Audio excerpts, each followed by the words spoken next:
ఉన్నారు. విచారణలో ఏమైనా డీటెయిల్స్ బయటపడ్డాయా? నందు, ఇంకా విచారణలో ఏం జరుగుతుంది అన్న విషయం ఇంకా స్పష్టత లేదు. అయితే సంఘటన జరిగింది 14వ తేదీ అర్ధరాత్రి తర్వాత. అయితే బయట ప్రపంచానికి కావచ్చు, వారి కుటుంబ సభ్యులకు 15వ తేదీన వచ్చింది. అయితే ఆ రోజు వరకు కూడా వారికి ఎలాంటి అనుమానాలు వ్యక్తం చేయలేదు. అయితే 16వ తేదీన నుంచి జరిగిన పరిణామాల నేపథ్యాన వారి కుటుంబ సభ్యులు అనుమానం వ్యక్తం చేశారు. ప్రధానంగా చూసుకుంటే ఈ శ్రీచరణ్ ఎవరైతే రాధా గాయత్రి భర్త వ్యవహారం, గతంలో ట్రాకర్ పెట్టడం, భార్యను పలు సందర్భాల్లో అనుమానించడం, ఒక మాదిరిగా వ్యవహరించడం, ఇవన్నీ కూడా తర్వాత వారికి గుర్తుకు వచ్చిన పరిస్థితి.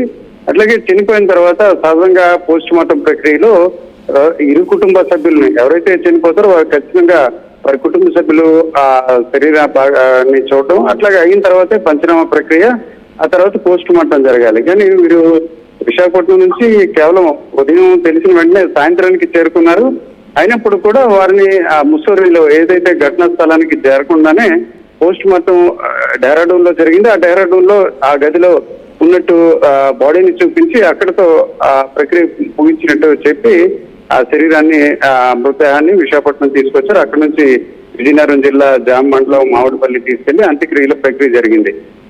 ఆ తర్వాత నుంచే నందు పలు అంశాలు, అంటే వాస్తవానికి అతను చెప్పిన అంశాలు బట్టి వారి కుటుంబ సభ్యులకు అనుమానాలు వ్యక్తమయ్యాయి.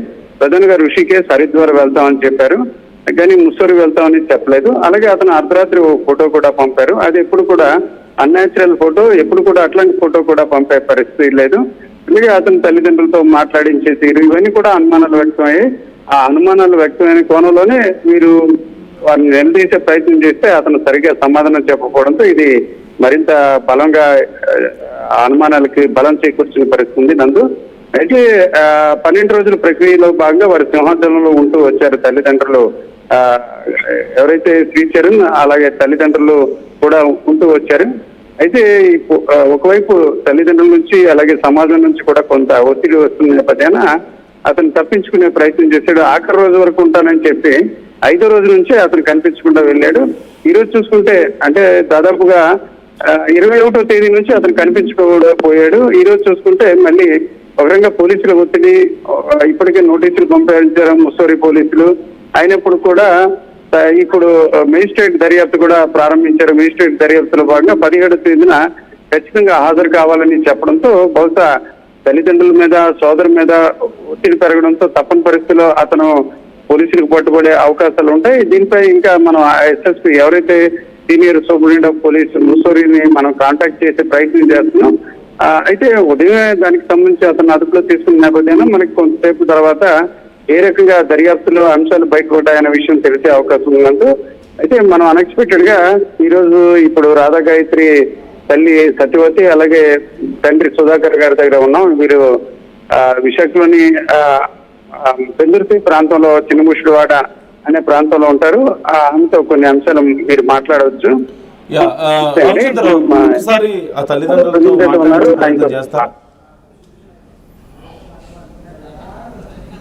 సత్యవతి గారు మనతో అందుబాటులో ఉన్నారు, రాధా గాయత్రి మదర్. అలాగే తన తండ్రి కూడా ఉన్నట్లుగా తెలుస్తుంది, రాధా గాయత్రి తండ్రి.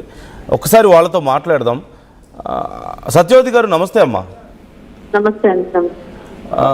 అమ్మా, ఇప్పుడు ఏం జరుగుతుంది? శ్రీచరణ్ని పోలీసులు అదుపులోకి తీసుకున్నారు అని మేము వింటున్నాం.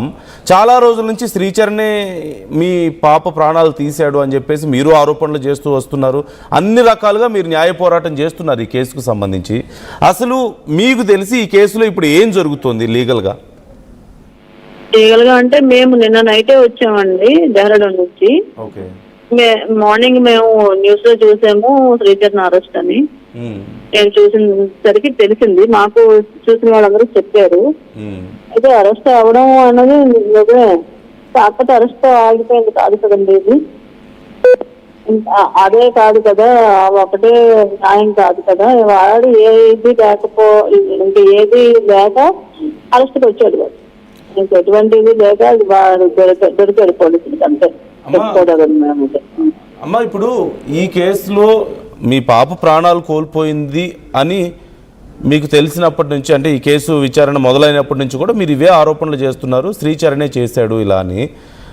మీకు అంత నమ్మకంగా ఎలా తెలుసు? అంటే తెలుసా, మీ అనుమానమా శ్రీచరణే చేశాడు అని చెప్పి?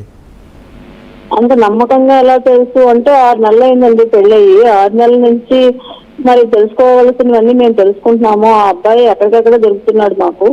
మరి ఇంకా నమ్మకము అనేది ఇంకా దాని మీద ఆధారపడిందండి. ఒక అమ్మాయి బాధపడుతూ మనకు చెప్పినప్పుడు నమ్ముతాం కదండి. మన కళ్ళ ముందే జరుగుతున్నాయి. కళ్ళ ముందే వాళ్ళ నాన్నగారు అమ్మాయి కారులో వెళ్తే అమ్మాయితో చాలా గట్టిగా మాట్లాడడం, ఈ పక్కన ఆవిడ కూర్చున్నాడు, ఎక్కడికి వెళ్ళాడు, వీడియో కాల్ చేసి చూపించడం, ఇలాంటి హెరాస్మెంట్ అన్ని చేస్తుండేవాడు. మేము చాలాసార్లు విన్నామమ్మా. ఇప్పుడు సత్యవతి గారు, మేము చాలాసార్లు, అంటే మీరు చేసిన ఆరోపణలే మేము వింటూ వస్తున్నాం. శ్రీచరణ్ ఇలా అనుమానించేవాడు, వీడియో కాల్ చేసేవాడు, GPS ట్రాకర్ పెట్టాడు అని ఇలా చాలా వింటూ వస్తున్నాం. అంటే ఎగ్జాక్ట్గా ఏం జరిగిందనేది చెప్పగలుగుతారా? అంటే అతను మీ పాపని అంత దారుణంగా హింసిస్తున్నాడు అనడానికి మాకేమన్నా కొన్ని ఎగ్జాంపుల్స్ చెప్తారా? కొన్ని ఇన్సిడెంట్స్ ఏమన్నా చెప్పగలుగుతారా? కొన్ని ఇన్సిడెంట్లు అంటే అమ్మాయి బాధపడుతూ చెప్తూ ఉండేది. అదే అండి, ఇంక అంతకన్నా మా దగ్గర ఏముంటాయండి? అంటే ఆడపిల్లని ఇచ్చిన తల్లిదండ్రులు ఇంకా అంతకన్నా ఏం కోరుకుంటారో, పాప సంతోషంగా ఉందా లేదా అని మనం తెలుసుకుంటాం. అమ్మాయి ఎప్పటికప్పుడు బాధపడి చెప్తూ ఉంటే అదే బాధ, ఇంకా అంతకన్నా ఏముంటుందని నేను మీ పాప ఇదే అనుమానం అంతే, ఇంకేమీ చెప్పేది కదా. అసలు అనుమానం పడుతున్నాడు, నన్ను ఏదో లాగా మాట్లాడుతుంటాడు. ఎలా మాట్లాడుతుండేవాడట? అదే నువ్వు ఎక్కడ వెళ్ళావు, ఏం చేస్తున్నావు, ఎందుకు లిప్టిక్ రాసుకున్నావు, ఇలా ఏదో తెలియని ఒక శాడిజం అనమాట. అది శాడిస్టం అంటే మరి దాంట్లో ఎన్నో రకాలు ఉంటాయి. అన్ని రకాలు. మరి అమ్మాయితో ఎలా బిహేవ్ చేస్తున్నాడు అంటే అన్ని రకాలుగా బిహేవ్ చేస్తున్నాడు. ఆ ఆడపిల్ల ఏం చెప్పుకుంటుందండి? కొన్ని చెప్తుంది, కొన్ని చెప్పలేకపోవచ్చు. అది ఫ్రెండ్స్ తో షేర్ చేసుకోవచ్చు. తల్లిదండ్రులుగా మాకు కొన్ని చెప్పచ్చు. మాకేమైనా చెప్పగలుగుతారమ్మా? మాకు చెప్పేది ఇదేనండి. మా అమ్మాయి బాధపడుతూ ఉండేది, ఇలా నేను వచ్చాక అన్ని చెప్తానమ్మా, ఇదే లాస్ట్ మాతో చెప్పింది. అమ్మ నేను వస్తాను, నేను వాడు పెట్టేవన్నీ మీకు చెప్తాను, వాడు ఏంటేంటి నన్ను ఎలా బాధలు పెడతాడో నేను చెప్పేది మీకు కొంచెమే, నేను వచ్చాక అన్ని చెప్తాను, అప్పుడు మీరు వెళ్ళమంటే వెళ్తాను, వద్దు అంటే మానేస్తాను. ఇదే చెప్పవలసింది. మనం అందరం కలిసి మాట్లాడుకుని తీసుకున్న నిర్ణయం. ఒక 6 నెలల్లోని 5 నెలల్లోని సాంప్రదాయాలు మానుకుని మనం తెచ్చుకోలేం కదండి ఆడపిల్లని. అలా అని మేము అనుకుని తను కూడా అలాగే చెప్పడం జరిగింది మాకు. అమ్మ నేను రాను, నేను వచ్చి ఇవన్నీ చెప్తాను మీకు, మీ అందరూ ఫ్యామిలీ అందరూ ఏం చెప్తే అదే వింటాను అని చెప్పడం జరిగింది. ఈలోగానే వాడు ఏంటి చేశాడు అన్నది అమ్మాయి చెప్తుందనే భయంతోనే ఇలా చేశాడని మాకు అనుమానంగా ఉంది. అయినా అంత అర్ధరాత్రి అప్పుడు అక్కడ తీసుకుని వెళ్ళి తనను చంపవలసిన పని లేదండి. ముస్సోరిలో ఏం జరిగి ఉండొచ్చు అని మీకు అనిపిస్తుంది?